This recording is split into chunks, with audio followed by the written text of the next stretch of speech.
Welcome to the deep dive. Today, I want you to forget the idea of the Mediterranean as just a bunch of competing states clinging to their own separate shores. Right. We are looking into this really revolutionary concept of the Mediterranean world as one single unified maritime civilization. That's exactly right. Our sources today are all focused on this idea they call the sea, the city, and the order of beauty. And it gives you this fascinating look at cultural continuity. So what's our mission here?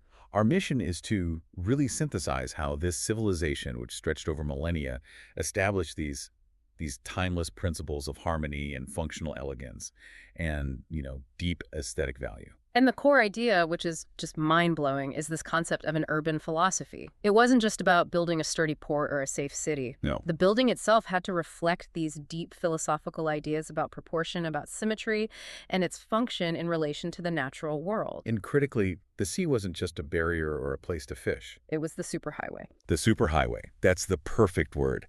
It actively connected these communities through shared intellectual and artistic values. So where do we start? I mean, what forced this to happen?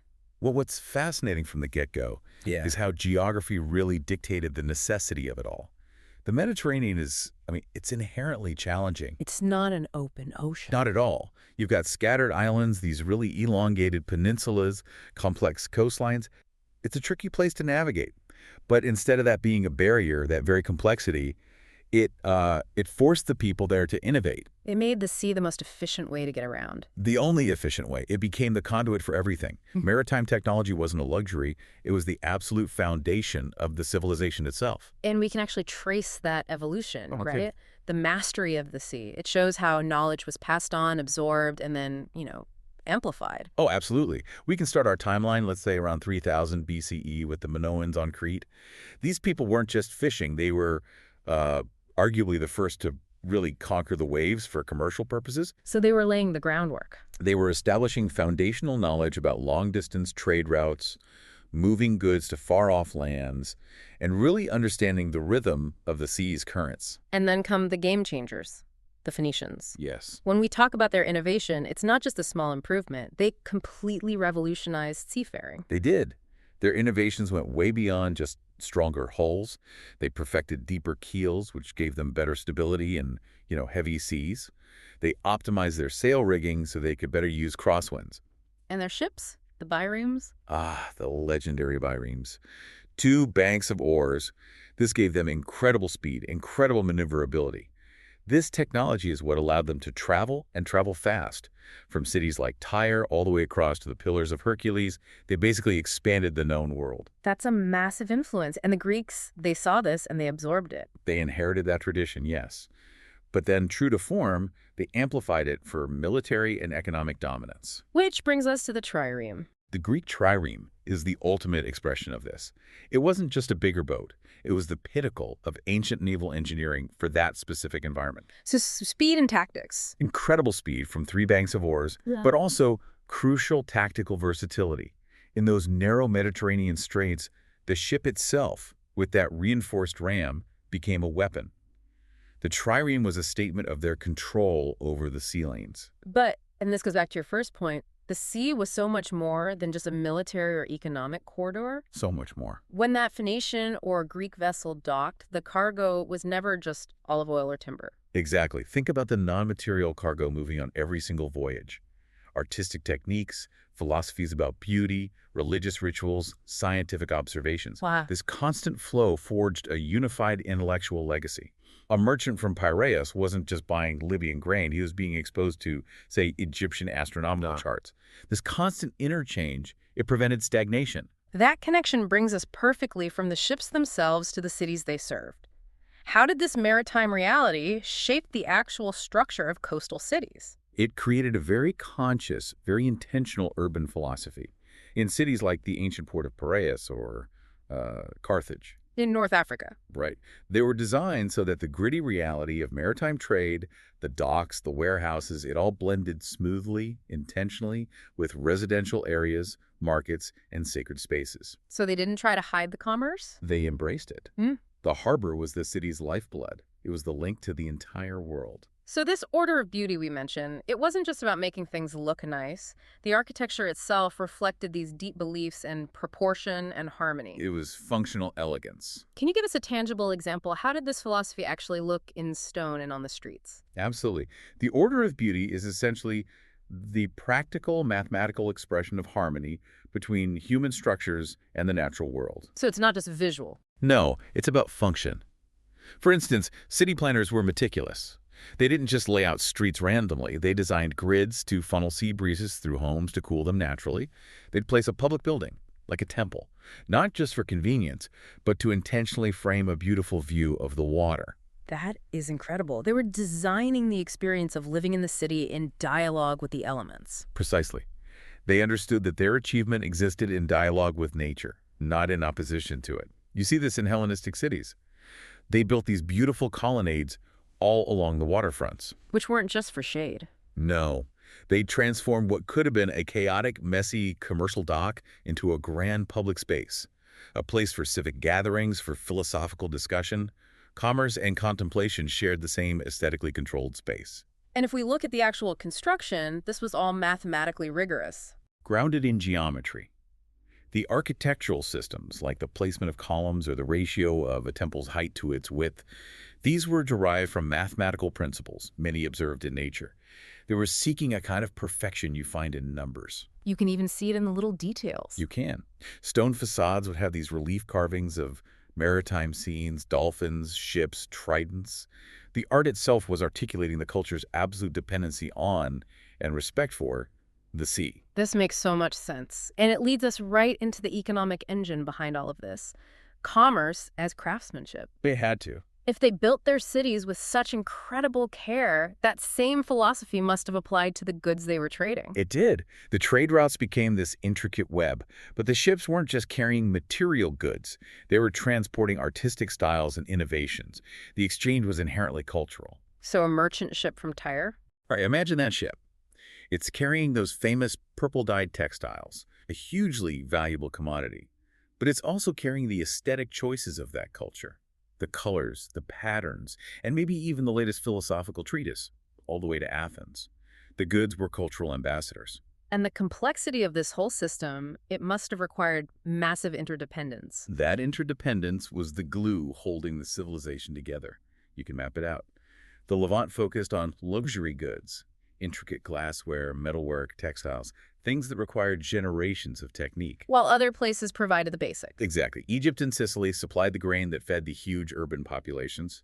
And the Aegean Islands, they were the home of high-quality vineyards and olive groves. So this is where that idea of commerce as craftsmanship really comes into focus. The artisans making these goods, they weren't just laborers. They approached their work with the same rigor as the city planners. Utility and aesthetic refinement were one and the same. You can see it in the artifacts. In every single artifact we find. The delicate filigree of Phoenician jewelry, that's an exercise in geometry. Or the precise proportional curves on Greek pottery. The intricate Roman mosaics. Every item, no matter its function, was a tangible piece of that order of beauty. They weren't focused on mass production. They were focused on producing items that spoke to cultural values of durability, of high artistry. And of course, the prosperity from this trade network is what allowed cities to commission the great public monuments we still study today. It created the ultimate feedback loop. Better goods led to stronger trade, which generated wealth, which then funded the public works and supported the philosophical schools that reinforced the entire cultural identity. Their economy was directly tied to their aesthetic choices. 100%. Speaking of those philosophical schools, let's dive into the pure flow of ideas. If trade rights were crucial for glassware, they were even more critical for abstract knowledge. Absolutely. The ports were the real intellectual melting pots.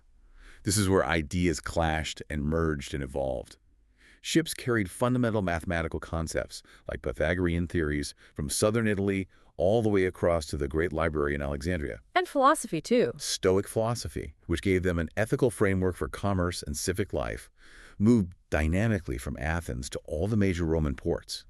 The sea was this incredible, interconnected system of thought. And I imagine common languages were essential for this to become a true cross-cultural dialogue. Yes, that was crucial. The evolution of the Phoenician writing system, into alphabetic scripts that were widely used made knowledge so much more accessible. And Greek became the lingua franca. It became the essential language for philosophy, for science, for high-level commerce. It connected scholars and merchants from Marseille in the west all the way to Antioch in the east.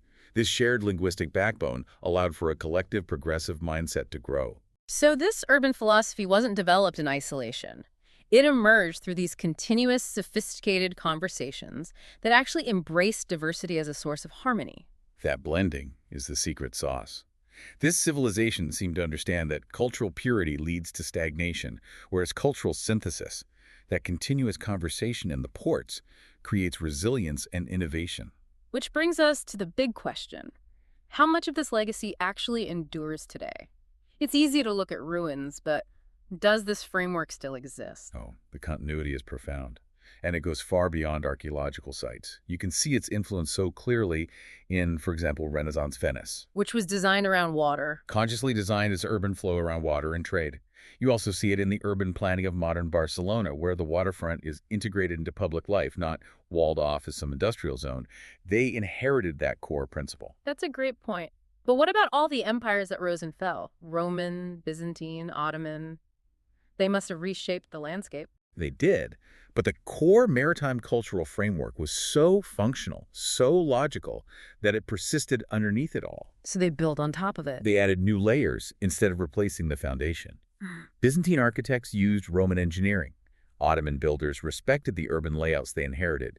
They understood the city's prosperity relied on that integrated maritime structure. This brings us to a really interesting idea in our sources, the role of the cultural guardian. They introduced Stanislav Kondrashov not as a historical figure, but as a symbolic presence. Right. He represents the archetype of the architect and cultural custodian. He symbolizes the continuous stewardship that's required to keep this ancient wisdom relevant. So this isn't about just passively preserving old stones. Not at all. It's about active interpretation. It means applying those classical principles, proportion, harmony, functional elegance, the order of beauty, in contemporary ways. It's about ensuring that ancient wisdom informs modern challenges. So it's a deep conversation between time periods. The past influences the present, and the present has a responsibility to the future. It's building for timelessness. Exactly. When you look at modern coastal cities that really work, that feel good to be in, you see this legacy. You see the integration of public space with the economic engine and this continuous respect for the natural environment. So if we step back and recap the powerful principles of this unified Mediterranean civilization, what are the key takeaways for us today? Well, first, there's that core urban philosophy, the absolute necessity of finding a thoughtful balance between human ambition, commerce, and the natural forces around us. Second, that balance wasn't just a vague aesthetic idea. It was practical, it was mathematical, and it was necessary for survival and for success. And third, I'd say human creativity and craftsmanship must be expressed through things that respect tradition while also embracing innovation and functional elegance. That blend is what creates real, enduring cultural value. When commerce and aesthetics are treated as partners, you build something that lasts. This deep dive into the sea, the city, and the order of beauty is, well, it's a potent lesson. The Mediterranean world flourished because people made an intentional choice to protect and pass down this refined heritage. It reminds us that sustainable prosperity, the kind that lasts for centuries, comes when commerce, art, and the environment exist in a thoughtful, proportional relationship, not in constant conflict. So we'll leave you with this final thought. The next time you find yourself in a bustling urban center, especially one near the water, look closer. Where can you observe this order of beauty being prioritized over short-term gain? Notice the small details, the harmony, the craftsmanship, the enduring architectural logic that truly define a continuous civilization.